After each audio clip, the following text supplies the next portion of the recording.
Good morning, good afternoon, good evening friends. I wish आप सभी बहुत ही खुश हैप्पी होंगे। मैं भी बहुत खुश और हैप्पी हूँ। आज इस वीडियो लेक्चर से मैं आपको कवर करा रहा हूँ मिनिमम ऑल्टरनेट टैक्स के एडजस्टमेंट। ये वीडियो आप सभी के लिए बहुत ही इम्पोर्टेंट हेल्पफुल रहने वाला है। इस वीडियो लेक्चर से आपको सभी एडजस्टमेंट में मैट के सिखा दूंगा। बहुत ही कम समय के अंदर वीडियो पूरे एडजस्टमेंट को कवर कर लेगा। ये पीडीएफ आपके लिए बहुत ज़्यादा हेल्पफुल रहने वाला है। जब भी आप इस पीडीएफ से रीड करेंगे तो मैक्सिमम 10 मिनट्स के अंदर सभी एडजस्टमेंट या 15 मिनट्स में सभी एडजस्टमेंट आपसे रीड हो जाएंगे और आपका चैप्टर बहुत ही बेहतरीन तरीके से प्रैक्टिकल वे में एग्जाम के पॉइंट ऑफ व्यू से प्रिपेयर हो जाएगा। तो चलिए शुरुआत करते हैं। हर एडजस्टमेंट के ट्रीटमेंट को ध्यान से सुनिएगा, सब कुछ इंपॉर्टेंट रहने वाला है। शुरुआत करने से पहले मैं आपको 2 पॉइंट बताना चाहता हूं जिसे आप दिमाग में उतार लीजिए। पहला पॉइंट ये है, जब हम मैट में बुक प्रॉफिट की कंप्यूटेशन करते हैं तो पहली चीज ये देखते हैं वो जो नेट प्रॉफिट है वो कंपनीज एक्ट 2013 के शेड्यूल 3 से बना हुआ होना चाहिए। ओके। और सेकंड, हमें सिर्फ वही एडजस्टमेंट करने होते हैं जो सेक्शन 115 जेबी के एक्सप्लेनेशन में दिए है। ओके। कहने का मतलब यह है जो एडजस्टमेंट 115 जेबी के एक्सप्लेनेशन में नहीं दिया है उसका कोई हमें एडजस्टमेंट करना ही नहीं है। भले क्वेश्चन में यह लिखा हुआ है कि भाई ये एक्सपेंडिचर था, पी&एल में डेबिट ही नहीं हुआ, या ये रिसीट थी, पी&एल में क्या नहीं हुई, क्रेडिट नहीं हुई। नया हुआ नहीं हुआ डेबिट, मत होने दो। नया नहीं हुआ क्रेडिट, मत होने दो क्रेडिट। आप सिर्फ ये देखो कि क्वेश्चन में दिया हुआ पी&एल जो नेट प्रॉफिट है क्या वो कंपनीज एक्ट 2013 के शेड्यूल 3 से बनाया गया है। अगर आपका आंसर है यस, तो फिर आप सिर्फ उसमें वही एडजस्टमेंट करिएगा जो 115 जेबी के एक्सप्लेनेशन ने बताए हैं। जो नहीं बताए हैं उनका कोई एडजस्टमेंट करने की कोई आवश्यकता नहीं है, आपको करना ही नहीं है। भले क्वेश्चन में कुछ भी लिखा हुआ है कि ये तो डेबिट ही नहीं करा, ये तो क्रेडिट ही नहीं करा, नहीं करा मत करने दो। ओके। चलिए इसका बेस्ट एग्जांपल मैं आपको देता हूं।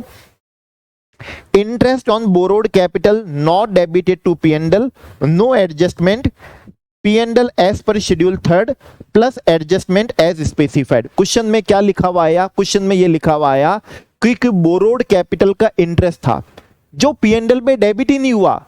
पी&एल में क्या नहीं हुआ, डेबिट ही नहीं हुआ। नहीं हुआ, आपको कोई एडजस्टमेंट नहीं करना है। क्यों नहीं करना? क्योंकि क्वेश्चन में जो नेट प्रॉफिट दिया हुआ है ओके, क्या वो शेड्यूल 3 के अकॉर्डिंग दिया हुआ है कंपनीज एक्ट के? Answer is yes. ओके। क्या ये एडजस्टमेंट 115 जेबी के एक्सप्लेनेशन में दिया होता ऐड बैक करने का या लेस करने का? नहीं दिया होता तो हमें इसका कोई एडजस्टमेंट ही नहीं करना। भले पी&एल में डेबिट नहीं हुआ, नहीं हुआ, नहीं हुआ, हमें तो 115 जेबी के एक्सप्लेनेशन ने इसका कोई एडजस्टमेंट नहीं बताया, तो हमें इसका कोई एडजस्टमेंट करना ही नहीं है। ओके। चलिए, बहुत ही इंपॉर्टेंट बात थी। पहला एडजस्टमेंट है ब्रॉट फॉरवर्ड बिजनेस लॉस।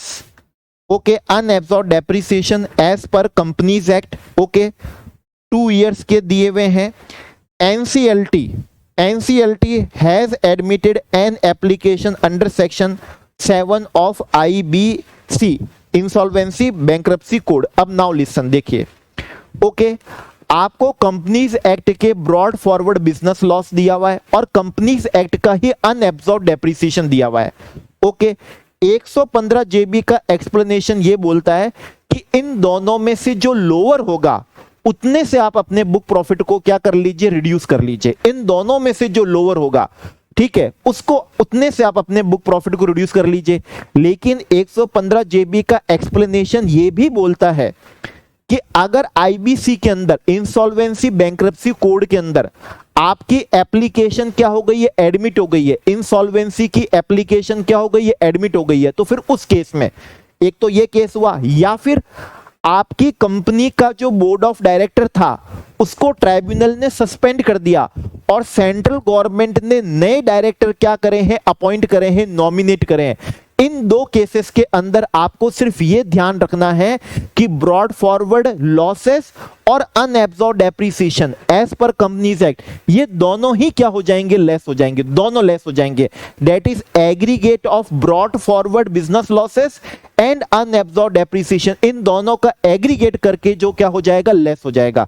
तो आइए देखिए 8.2 लाख, 7.3 लाख प्लस 7.6 लाख प्लस 9.5 लाख, इन सबको एग्रीगेट कर लिया, इतने से क्या हो जाएगा, लेस हो जाएगा, क्योंकि आईबीसी के अंदर हमारी एप्लीकेशन इंसॉल्वेंसी की क्या हो चुकी है, एडमिट हो चुकी है। नाउ सेकंड नंबर का क्या है, एडजस्टमेंट है। ओके, बहुत बहुत इंपॉर्टेंट है, अभी यही क्या आ रहे हैं, एग्जाम में आ रहे हैं। ओके, इसको आप देख लीजिए, एक तरीके से बहुत सारे प्रैक्टिकल्स करने के बराबर हो जाएगा। OCI that may be reclassified to P&L. Now listen, OCI other comprehensive income है, इसमें जो क्रेडिट और डेबिट है that will be reclassified, जो आगे फ्यूचर में जाके P&L में रिक्लासीफाई हो जाएंगे। तो जो अल्टीमेटली P&L में रिक्लासीफाई हो जाएंगे फिर तो वो उसी ईयर में सब्जेक्ट टू मैट हो जाएंगे। तो इन डेबिट और क्रेडिट का इस ईयर में हमें कोई एडजस्टमेंट नहीं करना है। कौन से ओसीआई का, जो फ्यूचर में P&L में जाके रिक्लासीफाई हो जाएंगे, तो उनका कोई डेबिट और क्रेडिट का आज हमें एडजस्टमेंट करना ही नहीं है। तो ये जितने भी एडजस्टमेंट दिए 8, 9, 10, 11, number 8, number 9, number 10, number 11, debit और किसके, क्रेडिट के, इनका कोई एडजस्टमेंट आज हमें बुक प्रॉफिट में नहीं करना है। Okay, now listen. Okay, deferred OCI that will not reclassify to P&L। अब OCI के वो डेबिट और क्रेडिट जो फ्यूचर में P&L में रिक्लासीफाई नहीं होने वाले हैं, तो उन डेबिट और क्रेडिट का आज हमें बुक प्रॉफिट में क्या कर लेना है, एडजस्टमेंट कर लेना है। जो क्रेडिट आइटम्स हैं उतने से तो बुक प्रॉफिट को बढ़ा लेना है, और जो डेबिट आइटम्स हैं उतने से अपन को बुक प्रॉफिट को क्या कर लेना है, रिड्यूस कर लेना है। लेकिन इनके एक्सेप्शन भी है। PPE, plant property equipment intangible assets और इक्विटी इंस्ट्रूमेंट्स हैं, ठीक है, इनका कोई भी एडजस्टमेंट नहीं करना। भले ही ये कल रिक्लासीफाई नहीं होंगे, आई रिपीट, भले ही ये आगे रिक्लासीफाई नहीं होंगे P&L के अंदर, फिर भी इनका आज एडजस्टमेंट नहीं करना है। किन किन का नहीं करना है, प्लांट का, प्रॉपर्टी का, इक्विपमेंट का, इंटेंजिबल असेट्स का और इक्विटी इंस्ट्रूमेंट्स का। इनका हम करेंगे, इनका हम उस ईयर में करेंगे जिस ईयर में इनका डिस्पोजल होगा, रिटायरमेंट होगा, ट्रांसफर होंगे, उस ईयर में हम उसका क्या करेंगे, एडजस्टमेंट कर लेंगे। ओके, तो आइए देखते हैं। इधर मैंने लिखा हुआ है डेबिट और इधर मैंने लिखा हुआ है क्या है, क्रेडिट। डेफर्ड कॉस्ट ऑफ क्या है, हेजिंग, ये डेबिट वाला आइटम है, तो इतने से आप अपने बुक प्रॉफिट को क्या कर लीजिए, लेस कर लीजिए। Okay, change in fair value of equity instrument, equity instrument का आज ट्रीटमेंट नहीं करेंगे, जब इनका डिस्पोजल होगा, जब इनका रिटायरमेंट होगा, तब हम इसका क्या करेंगे, एडजस्टमेंट करेंगे। इस वाले का कोई भी एडजस्टमेंट नहीं करेंगे। तो इस पे मैंने सर्कल ही नहीं बनाया, मैंने सर्कल उन्हीं पे बनाया जिनका आज एडजस्टमेंट होगा। Revaluation surplus of assets. Okay, तो असेट्स जो क्या है, रीवैल्यूएशन है, plant property equipment intangible assets, इनका आज कोई एडजस्टमेंट नहीं करेंगे। इनका उस ईयर में करेंगे जिस ईयर में ये असेट का डिस्पोजल होगा, ट्रांसफर होगा, रिटायरमेंट होगा, तो इसका भी कोई एडजस्टमेंट नहीं करेंगे। Deferred gain on cash flow hedges, इनका जरूर आज एडजस्टमेंट कर लेंगे। क्रेडिट आइटम है, सर्कल करा हुआ है, इतने से अपन बुक प्रॉफिट को क्या कर लेंगे, ऐड कर लेंगे, बढ़ा लेंगे। Okay, remeasurement of post employment benefit obligation, credit item है, इतने से P&L को बढ़ा लेंगे। Share of other comprehensive income of other associates, credit item है, इतने से P&L को क्या कर लेंगे, बढ़ा लेंगे। और लास्ट है हमारा revaluation surplus of plant property equipment, इसका आज एडजस्टमेंट नहीं करेंगे, इसका आज क्या नहीं करेंगे, एडजस्टमेंट नहीं करेंगे। देख लीजिए इस पे मैंने क्या नहीं बनाया, सर्कल नहीं बनाया, तो जिन पे सर्कल बनाया है उन्हीं का क्या होगा, एडजस्टमेंट होगा। ओके, तो plant property equipment intangible assets equity instruments का आज कोई भी एडजस्टमेंट नहीं होगा, भले ये आइटम आगे जाके फ्यूचर में पीएनएल में रिक्लासिफाई नहीं होने वाले हैं, लेकिन इनका एडजस्टमेंट उस ईयर में कर देंगे जिस ईयर में क्या होगा, डिस्पोजल होगा, रिटायरमेंट होगा, उस ईयर में कर लेंगे। ओके, तो ये भी हमारा एडजस्टमेंट हो गया, और ये एडजस्टमेंट हमने कई क्वेश्चंस क्या कर लिए, मैंने इसमें कवर कर लिए थे।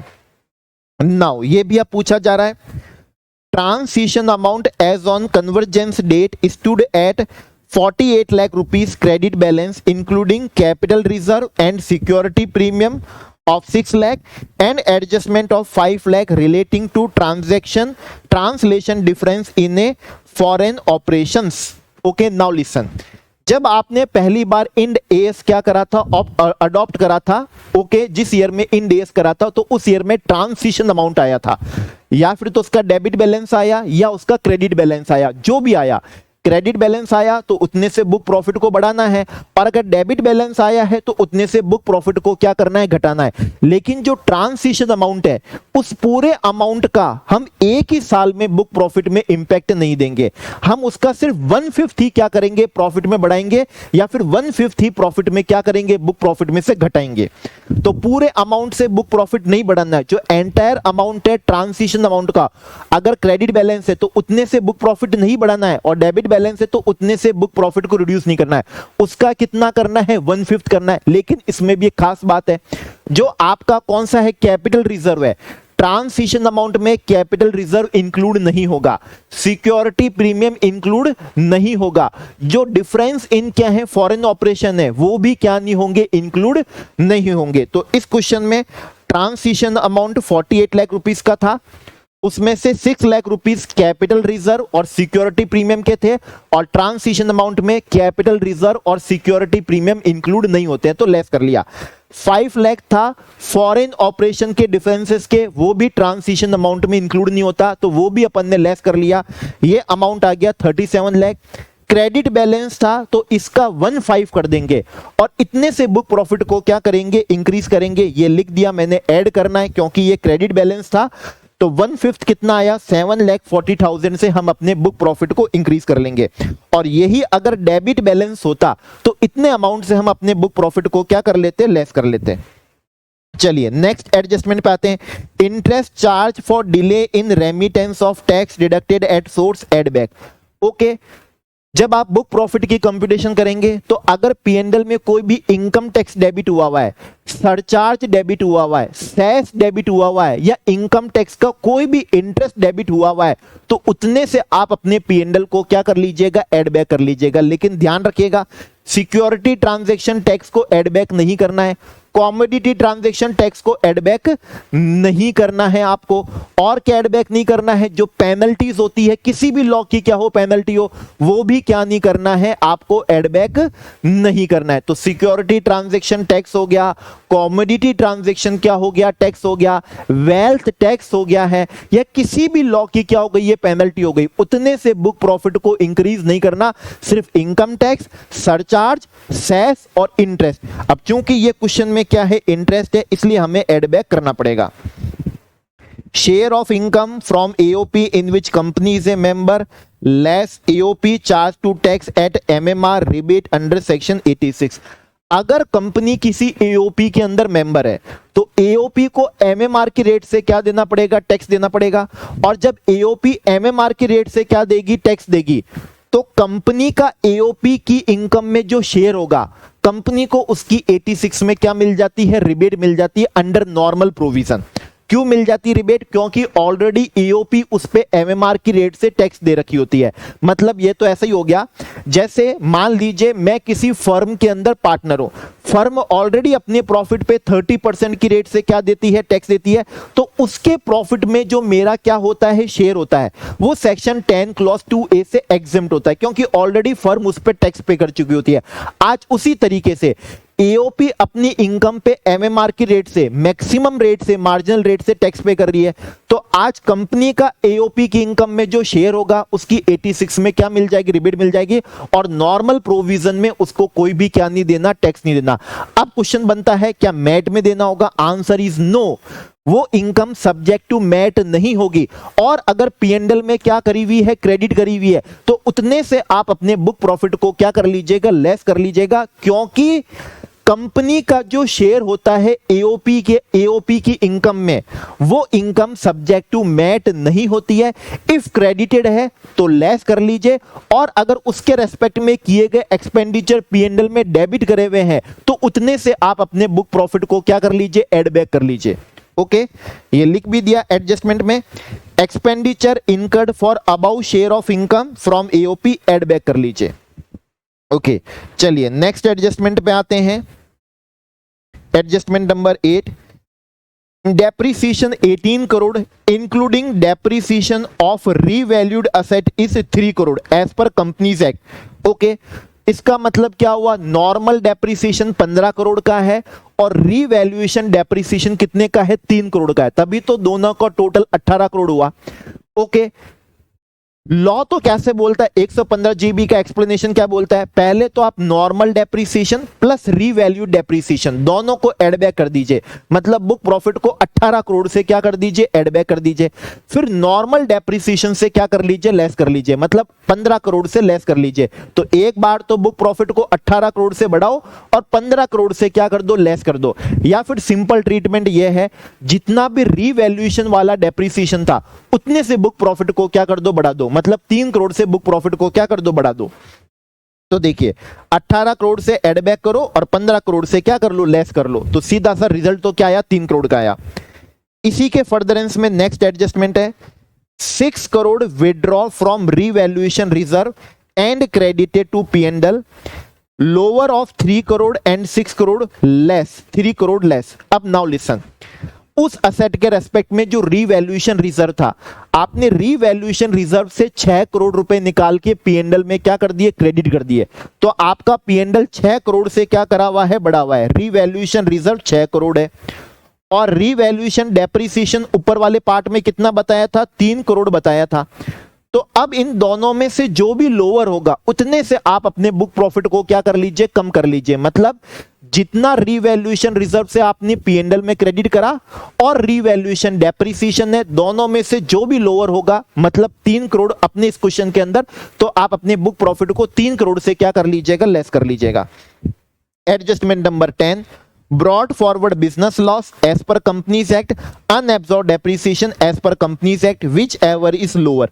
अगर क्वेश्चन में कुछ नहीं लिखा हुआ है कि आईबीसी को एप्लीकेशन करी है, एनसीएलटी में एप्लीकेशन एडमिटेड हो गई है, या फिर ट्रिब्यूनल के अंदर बोर्ड ऑफ डायरेक्टर को सस्पेंड कर दिया है और सेंट्रल गवर्नमेंट ने नए डायरेक्टर क्या कर दिए, नॉमिनेट कर दिया, अपॉइंट कर दिया, अगर ऐसा कुछ भी नहीं लिखा हुआ है तो क्या करना है, एज पर कंपनीज एक्ट जितना भी ब्रॉड फॉरवर्ड बिजनेस लॉस है और जितना भी अनएब्सॉर्ब्ड डेप्रीसिएशन है, इन दोनों में से जो भी क्या होगा, लोअर होगा, उतने से आप अपने बुक प्रॉफिट को क्या कर लीजिएगा, कम कर लीजिएगा। तो जैसे broad forward business loss 8 crore का है और अनएब्सॉर्ब्ड डेप्रीसिएशन 3 करोड़ का है, दोनों में से लोअर 3 करोड़ हुआ, तो आप अपने बुक प्रॉफिट को 3 करोड़ से क्या कर लीजिएगा, कम कर लीजिएगा।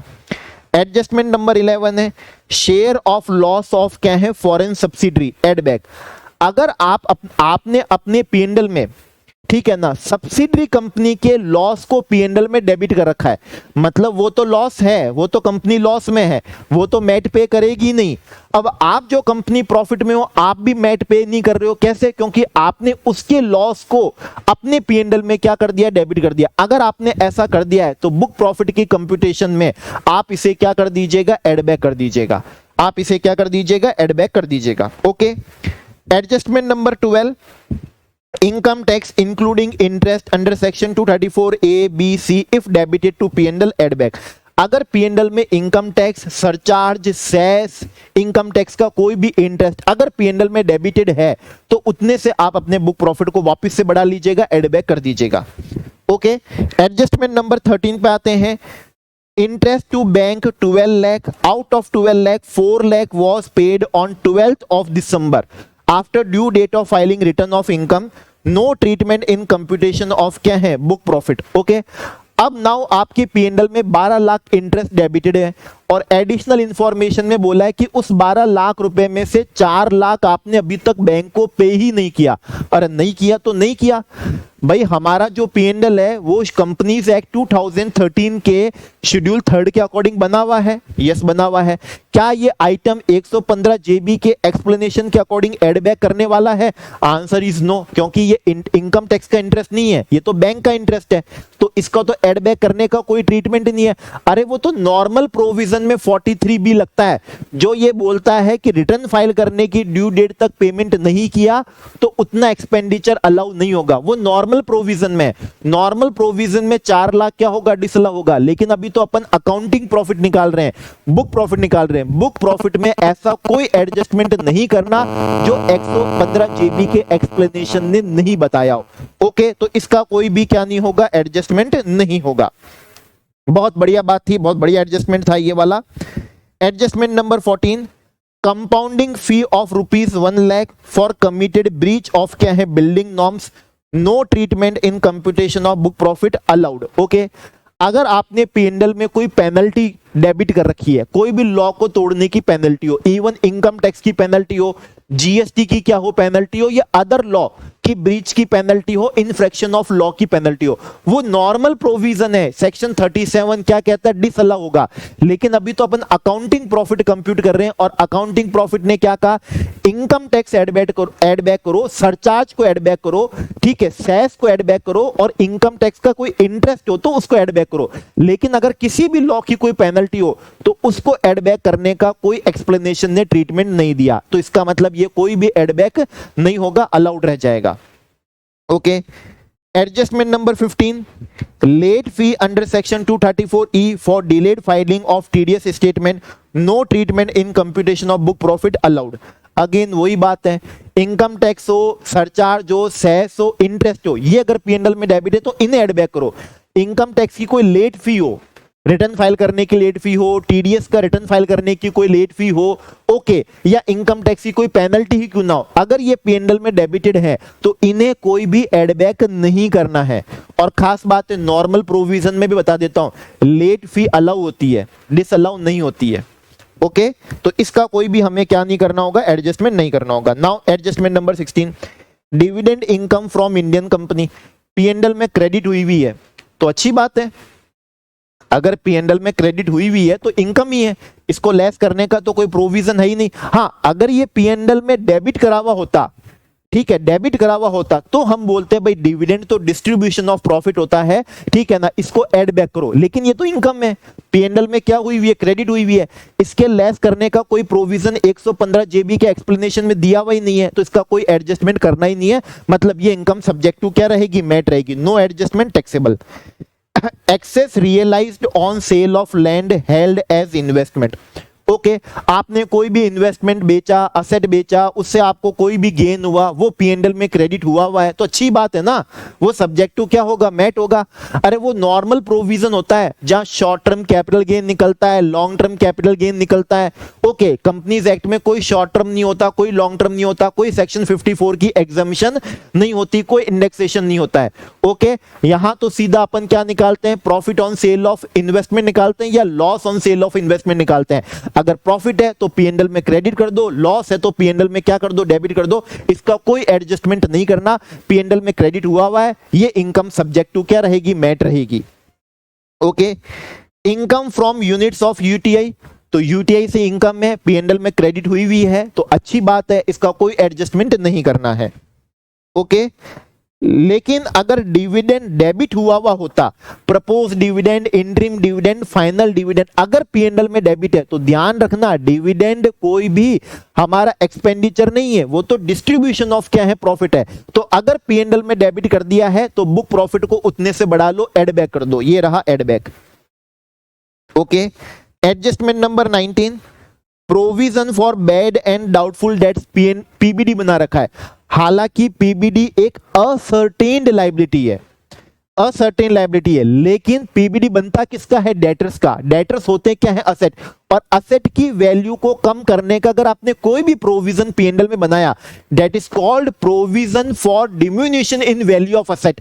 चाहे इनटेंजिबल असेट्स हो, फिक्स असेट्स हो या डेटर्स ही क्यों ना हो, अगर उनकी वैल्यू को कम करने का अगर कोई भी प्रोविजन आपने पीएनएल से बनाया तो उतने से आपको एड बैक करना होगा। और नॉर्मल प्रोविजन में भी पीबीडी की डिडक्शन नहीं मिलती, एक्चुअल बैड डेट्स की मिलती है। तो यहां पर भी ये क्या होगा? एड बैक होगा। Provision for gratuity based on actual valuation, no adjustment, no add back. ये आपकी अनअसर्टेन लायबिलिटीज नहीं है। अगर ये एडहॉक बेसिस लिखा होता ना, एडहॉक बेसिस पे बनाया, अगर एडहॉक बेसिस पे बनाया होता या कोई कंटिजेंट लायबिलिटी का क्या बनाया होता? प्रोविजन बनाया होता, तो हम उसको बोलते ये तो अनअसर्टेन लायबिलिटी का आपने क्या बना दिया? प्रोविजन बना दिया, एड बैक करो। लेकिन अगर आप साइंटिफिक बेसिस पे बना रहे हो, एक्चुअल वैल्यूएशन के बेसिस पे अगर आप क्या बना रहे हो? प्रोविजन बना रहे हो, या प्रोविजन फॉर वारंटी बना रहे हो साइंटिफिक बेसिस पे, तो ये सभी असर्टेन्ड लायबिलिटी है। और जो भी असर्टेन लायबिलिटी है उसको हमें एड बैक नहीं करना है, उसको हमें एड बैक नहीं करना। हाँ, नॉर्मल प्रोविजन में हमको क्या होता है? एक्चुअल वैल्यूएशन की भी डिडक्शन नहीं मिलती। अगर हमने ग्रेच्युटी का प्रोविजन बनाया और एक्चुअल से भी बनवाया तो भी उसकी डिडक्शन नहीं मिलती है, एक्चुअल पेमेंट की ही मिलती है।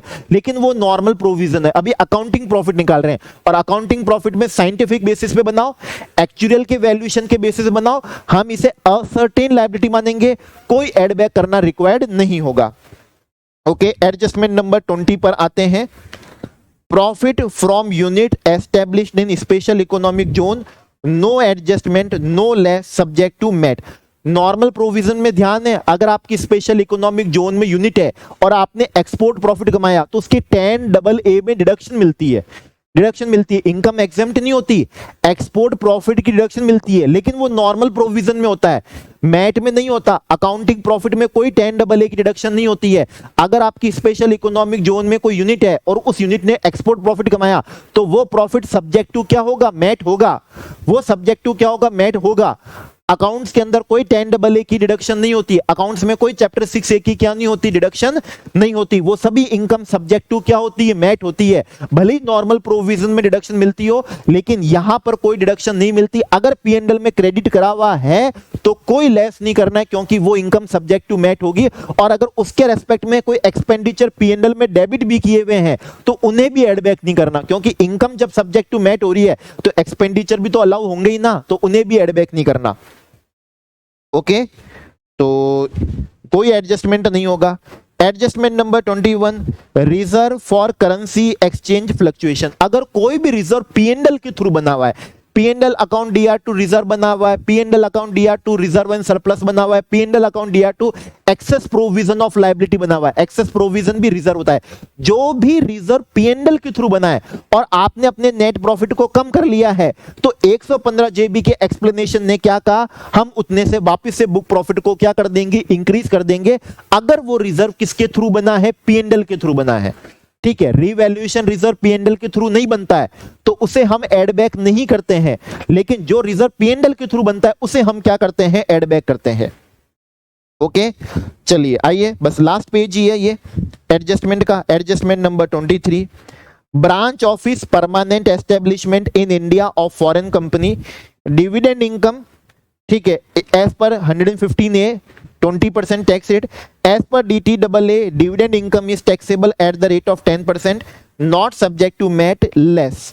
ओके, अब सुनिए, फॉरेन कंपनी का इंडिया में पीई है, इसलिए वो इनकम सब्जेक्ट टू मैट होगी। अगर कोई फॉरेन कंपनी का इंडिया में पीई नहीं होता, ठीक है, फॉरेन कंपनी जो इंडिया की क्या नहीं है? रेसिडेंट नहीं है, जो इंडिया की क्या नहीं है? रेसिडेंट नहीं है। ध्यान रखना, इंडिया की रेसिडेंट नहीं है, और उनके साथ हमारा DTAA हो रखा है। क्या हो रखा है? DTAA हो रखा है, और उनका इंडिया में पीई नहीं है। ठीक है, DTAA हो रखा है और इंडिया में क्या नहीं? पी नहीं है, हमारी यहाँ की रेसिडेंट भी नहीं है, तो फिर वो इनकम उनकी सब्जेक्ट टू क्या नहीं होती? मैट नहीं होती। लेकिन इनका तो इंडिया में पीई है। अब मान लो डिविडेंड इनकम है, इंटरेस्ट इनकम है, रॉयल्टी इनकम है, फी फॉर टेक्निकल सर्विस इनकम है। इन सभी इनकम का टैक्सेशन 20% से होता है 115A में। इंटरेस्ट भी 20 है, रॉयल्टी भी 20 है, फी फॉर टेक्निकल सर्विस भी 20 है, और डिविडेंड भी 20 है। सभी 20% की रेट से टैक्सेशन होगा, मतलब ये सभी इनकम सब्जेक्ट टू मैट भी होगी। क्योंकि प्रोविजन ये बोलता है कि अगर कोई फॉरेन कंपनी को कैपिटल गेन हो, इंटरेस्ट हो, डिविडेंड हो, रॉयल्टी हो, फी फॉर टेक्निकल सर्विस हो और उसका टैक्सेशन अगर 15% से क्या हो, कम हो, तो फिर वो इनकम सब्जेक्ट टू क्या नहीं होती, मैट नहीं होती। अब इस क्वेश्चन में क्या कहा, नॉर्मल प्रोविजन 115 ए में तो 20% है, लेकिन उस कंट्री के साथ में डीटीडबल ए और डीटीडबल ए बोलता है 10%, तो फिर 20% से टैक्सेशन होगा या 10% से? ऑब्वियसली बात है 10%। सेक्शन 90 सब सेक्शन 2 बोलता है डीटीडबल ए और इनकम टैक्स का provision whichever is more beneficial to assessee वो लगेगा। इसका मतलब इस इनकम का टैक्सेशन 10% से होगा, इंटरेस्ट का, रॉयल्टी का, फी फॉर टेक्निकल सर्विस का, डिविडेंड का, कैपिटल गेन का। ओके, कितने से होगा? डीटीडबल ने 10% कहा तो 10% से होगा। अब 10% क्या ये 15% से कम रेट है? हाँ, इसका मतलब ये इनकम सब्जेक्ट टू क्या नहीं होगी, मैट नहीं होगी। अगर पीएनएल में क्रेडिट करी हुई है तो आप अपने बुक प्रॉफिट को इतने से क्या कर लीजिएगा, रिड्यूस कर लीजिएगा। समझ में आ गई? लेस कर लीजिएगा, क्योंकि ये इनकम सब्जेक्ट टू मैट नहीं होगी। ठीक है, जैसे इंटरेस्ट हो गया 194 एलबी एलसी एलडी वाला, बिजनेस ट्रस्ट से मिलने वाला, इंडियन कंपनी से मिलने वाला, जो डेट अपन ने 30 जून 2023 तक रूपी डिनोमिनेटेड बॉन्ड है। ओके, या फिर क्या है, एफआईआई जो होते हैं उनको जो क्या मिल रहा है, इंटरेस्ट मिल रहा है। बिजनेस ट्रस्ट से जो मिल रहा है या इंफ्रास्ट्रक्चर डेट फंड से मिल रहा है, उसका टैक्सेशन कितने से होता है? 5%। क्या 5% 15% से कम रेट है? हाँ, कम रेट है। इसका मतलब ये इनकम सब्जेक्ट टू मैट नहीं होगी। अगर पीएनएल में क्रेडिट करा हुआ है तो आप अपने बुक प्रॉफिट को क्या कर लीजिएगा, कम कर लीजिएगा। बहुत बढ़िया adjustment. Fee for technical service 44 DA applies taxable at the rate of 40%, no adjustment subject to MAT. अगर मान लीजिए फॉरेन कंपनी का इंडिया में पीई है और उस जो आपने टेक्निकल सर्विस दी है, ये इंटेंजिबल असेट जो परमिट टू यूज करें वो उस पीई से इफेक्टिवली कनेक्टेड है, तो आपको ध्यान है उसका टैक्सेशन 115 ए से नहीं होता, फिर 44 DA लगता है। और 44 DA बोलता है नॉर्मल टैक्सेशन होगा। नॉर्मल टैक्सेशन का मतलब फॉरेन कंपनी है तो 40% की रेट से टैक्स होगा। तो अगर आपका रॉयल्टी का taxation, fee for technical service का टैक्सेशन 40% से हो रहा है, क्या 40% 15% से कम होती है? नहीं होती है। इसका मतलब ये इनकम सब्जेक्ट टू मैट होगी। अगर पीएनएल में क्रेडिट करा हुआ है तो लेस मत करना, क्योंकि ये इनकम सब्जेक्ट टू क्या होगी, मैट होगी। Okay, long term capital gain, ठीक है ना, क्या है? लॉन्ग टर्म कैपिटल गेन है from sale of rural agriculture land, no adjustment subject to MAT. अरे वो नॉर्मल प्रोविजन है इनकम टैक्स का जो बोलता है rural agriculture land capital asset नहीं है तो उसके ट्रांसफर से कोई कैपिटल गेन नहीं होगा, वो नॉर्मल प्रोविजन है। अभी अपन अकाउंटिंग प्रॉफिट निकाल रहे हैं, अभी अपन क्या निकाल रहे हैं, कंपनीज एक्ट का बुक प्रॉफिट निकाल रहे हैं, और बुक प्रॉफिट के अंदर कोई capital asset, long term, short term ऐसी कोई फफूंद होती ही नहीं है। तो अगर आपका रूरल एग्रीकल्चर लैंड है उसको ट्रांसफर करने से जो भी गेन हुआ है पीएनएल में क्रेडिट करा हुआ है वो इनकम सब्जेक्ट टू मैट रहेगी। बुक प्रॉफिट की कंप्यूटेशन में आपको लेस नहीं करना है, आपको क्या नहीं करना, लेस नहीं करना है। Okay, adjustment number 25, royalty from patent developed and registered in India 115 BBF taxable at the rate of 10%, less not subject to क्या है, मैट। अगर आपको 115 BBF वाला रॉयल्टी इनकम है, इसका मतलब आपने पेटेंट डेवलप्ड करा इंडिया में, एटलीस्ट 75% कॉस्ट इंडिया में इनकट करी, फिर उस पेटेंट को इंडिया में ही क्या करा, रजिस्टर्ड कराया, तो उससे मिलने वाले रॉयल्टी इनकम, रॉयल्टी मतलब आपने किसी को परमिट टू यूज करा तो उससे रॉयल्टी इनकम कंसेशनल टैक्स होगी एट द रेट ऑफ कितने से, 10% से। और जब 115 BBF की इनकम होती है 10% टैक्सेबल वाली, मतलब 15% से कम है, तो फिर वो इनकम सब्जेक्ट टू मैट नहीं होती। लेकिन अगर पीएनएल में क्रेडिट करा हुआ है तो आप अपने बुक प्रॉफिट को क्या कर लीजिएगा, कम कर लीजिएगा। तो ये अपन ने क्या कर लिया है, लेस कर लिया। ओके, एडजस्टमेंट नंबर 26 कर चुके थे। Capital gain invested in specified asset under section 54 EEC, okay, no adjustment, no exemption.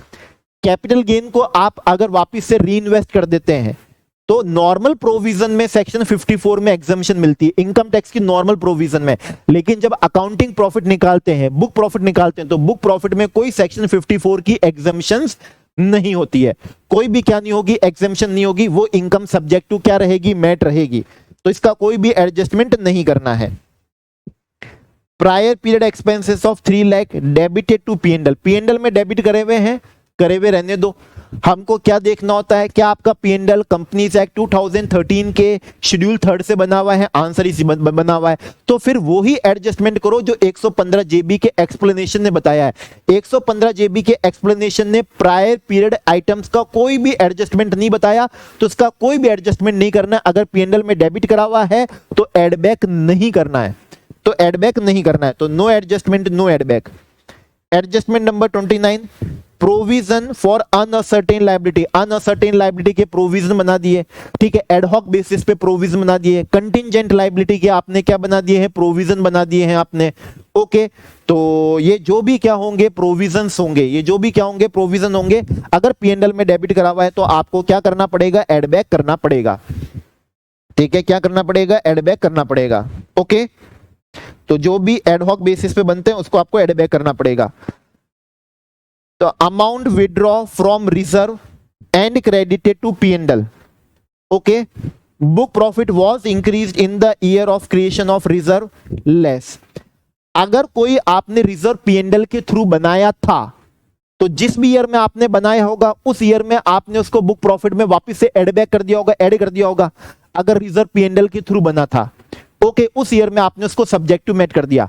आज वही रिजर्व जो P&L के थ्रू बना था, उसी रिजर्व से आपने पैसा P&L में क्रेडिट कर दिया, P&L में क्रेडिट कर दिया, बुक प्रॉफिट को बढ़ा दिया, जबकि वो ऑलरेडी उस ईयर में सब्जेक्ट टू मैट हो चुका है जिस ईयर में P&L बनाया गया था। ओके, तो दोबारा से सब्जेक्ट टू मैट नहीं होगा। तो आज जो रिजर्व से पैसा निकाल के आपने P&L में क्रेडिट कर लिया है, तो आप अपने बुक प्रॉफिट को क्या कर लीजिए, रिड्यूस कर लीजिए। Okay, adjustment number 31, share of profit from A firm in India. Firm के प्रॉफिट में पार्टनर का शेयर 10 क्लॉज 2A से क्या होता है, एग्जेम्प्ट होता है। फर्म के प्रॉफिट में पार्टनर का शेयर 10 क्लॉज 2A से एग्जेम्प्ट होता है, और जो भी इनकम सेक्शन 10 और 11 से एग्जेम्प्ट होती है नॉर्मल प्रोविजन में, वो इनकम सब्जेक्ट टू मैट भी नहीं होती है। वो इनकम सब्जेक्ट टू क्या नहीं होती, मैट नहीं होती। अगर P&L में क्रेडिट करा हुआ है, जैसे एग्रीकल्चर इनकम है या फर्म के प्रॉफिट में जो क्या हुआ, शेयर हुआ, अगर P&L में क्रेडिट करा हुआ है तो आप अपने बुक प्रॉफिट को रिड्यूस कर लीजिए, क्योंकि वो इनकम सब्जेक्ट टू क्या नहीं होगी, मैट नहीं होगी, लेस कर लीजिए, नॉट सब्जेक्ट टू मैट। और last adjustment, profit qualified for deduction under section 80 IA। वो नॉर्मल प्रोविजन है जहां पर चैप्टर 6A की क्या मिलती होगी, डिडक्शन मिलती होगी और टोटल इनकम कम हो जाती होगी।